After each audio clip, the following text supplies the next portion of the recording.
Sanibonani guys, igama ngiNqobile ngibuthela amazwi bela eNimba ngomhla ka-29 May.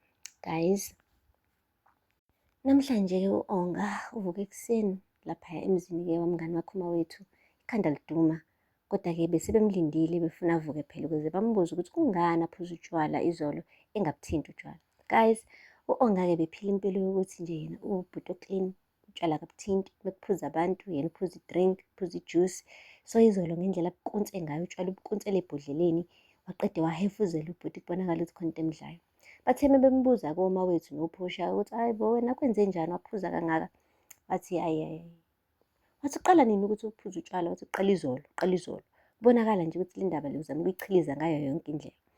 Hhayi-ke wahamba waya emsebenzini. Uthe mefika emsebenzini guys, hey, okwaweza umuntu mekuthiwa ukufaka umunwe ehlweni ngenkani. Hhayi-ke azande-ke loyo. Umane wathatha isigaxa somsebenzi, umsebenzi vele we-CIO, umsebenzi omkhulu, wathi awenziwa uPortia. Wabuza uPortia ukuthi why ukhethe mina cause lo msebenzi uka-Onga. Wathi no, Onga kahle kahle kunezinto ey'ningi kabi adilisha nazo zobumnyama, so ngithi angimnikeze ikhefunyana wenze wena lo msebenzi, okay? U-Onga ube ukuzwa lokho i-stress sama ngey'nyawo. Again, ngathi ubhuti kukhona inkinga ekhona engqondweni yakhe, yabo. Uthe nje ucela ukuya ngale egumbini nje elilodwa li-separate. Wafika khona-ke wamane wabambelela emadolweni, ubhuti waqhaqhazela. Kanti uPortia uyamlandela.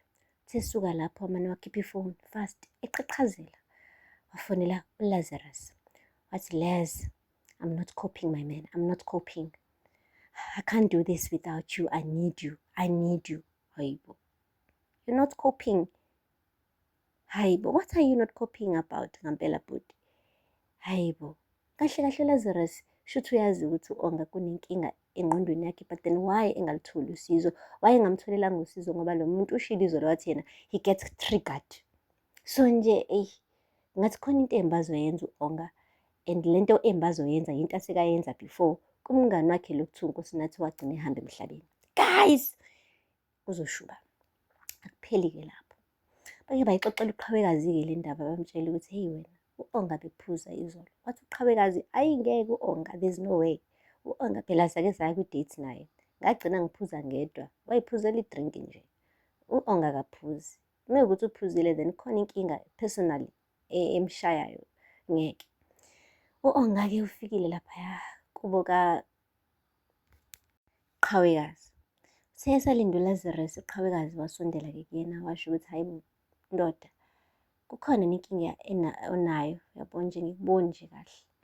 Ayi wazama-ke ukuyiqhathulula ku-Onga, wablema yena uqhawe esho ukuthi no, umuntu onenkinga la wena. Khumbule phela ukuthi wena sesithandana sinawe. Kuthe kusuka lapho wathi udinga ispace sokuyithola ukuthi ubani. Kuthe kusuka lapho usuthandana no-Azande, ulala naye. So nje, ya, ziblame wena ungalokhu ungiblame mina. Wayiphendula futhi nawe uqhawe wathi, unuka utshwala pho wena. Kade uphuza utshwala yini? Wamane wahlehlela u-Onga. Wathi ngiyakuzwa phela unuka pho utshwala, i-whiskey yini le bekade uyiphuza? Hawu wena nje uthi awuphuzi. U-Onga wamane wakhetha ukuhamba. Wabona kuqhawekazi ukuthi ngampela this guy is dealing with the Lord, and akwaziyo okwamanje ukuthi what is this that he is dealing with okwamanje. But anyway, guys, Onga is going through the most, and asithembe ukuthi uzokwazi ukuzibamba ubhuti angagcina ebulala abantu singekho isidingo. Guys, akupheli-ke lapho.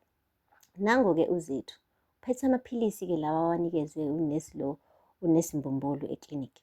Kuthe esathi usawaphuza nje la maphilisi esaqala eshaya ispeech kwindodana noma indodakazi yakhe lesi esiswini, esho ukuthi mntanami isimo asivumi, mntanami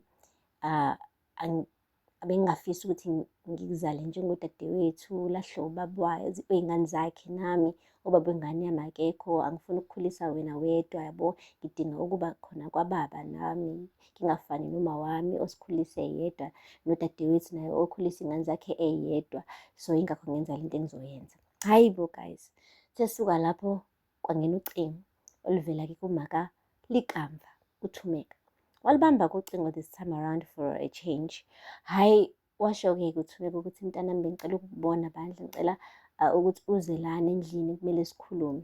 Hhayi uZethu-ke bandla wavuma, wahamba waya le kaMabandla. Uthe mefika kaMabandla-ke kwaba khona i-meeting between yena uThumeka kanye-ke nobaba kaLikamva uHlathi. Bakhuluma kahle-ke bandla ngomntwana, basho ukuthi lo mntwana lo sifisa sengathi ungamgcina yabo, cause kahle kahle ukubuya kukaLikamva lo ngathi la sibuyiselwe umntwana wethu back.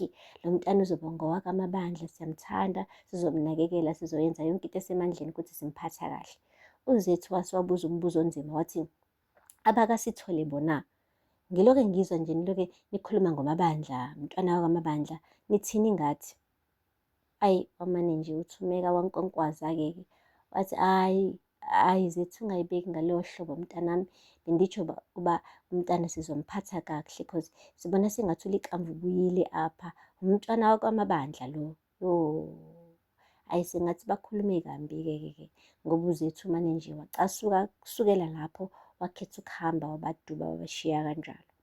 So ukube mhlampe bamane bayi-approach-a ngale ndlela yokuthi thina as umndeni oMabandla noSithole sizohlangana ndawonye simkhulise ndawonye lo mntana, ngabe bekungcono. Manje bona bamane bakhetha enye nje i-approach ehlukile, bathi umntwana bazomphuca yena uZethu kube umntwana wabo. Kanti shuthi uZethu ubefisa sengathi bangaba umndeni yabo, bebambisane ekukhuliseni umntwana.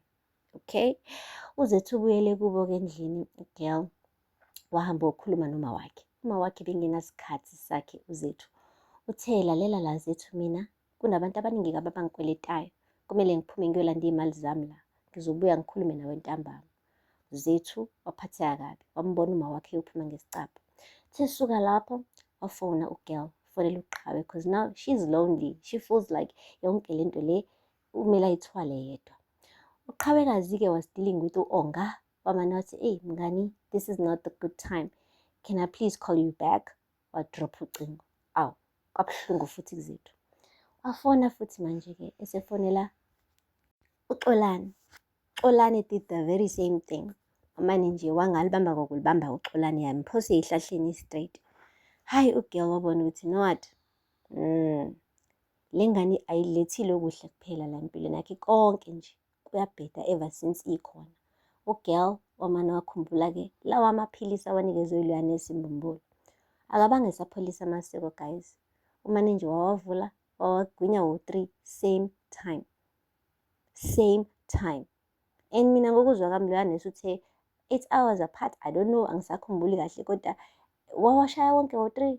Hayi ngeke ugirl, ngathi labantu akade bafonela bazothi bebona ama-miss calls wakhe bephatheke kabi, ugirl engasekho nje emhlabeni, because I really feel like le ngane izothi ibulale umntwana wayo nayo ihambe naye. But anyway, sobona khona guys ukuthi iyozala nkomoni uma kunje. Phela lapho-ke mazibela namhlanje, ningakhohlwa ukusubscribe, nilike, necommente. Until next time, bye. Sanibonani guys, igama nginqobile, ngibethela mazibela eNimba ngomhla ka-29 May. Guys, namhlanje-ke u-Onga uvuke ekuseni laphaya emzini-ke wamngani.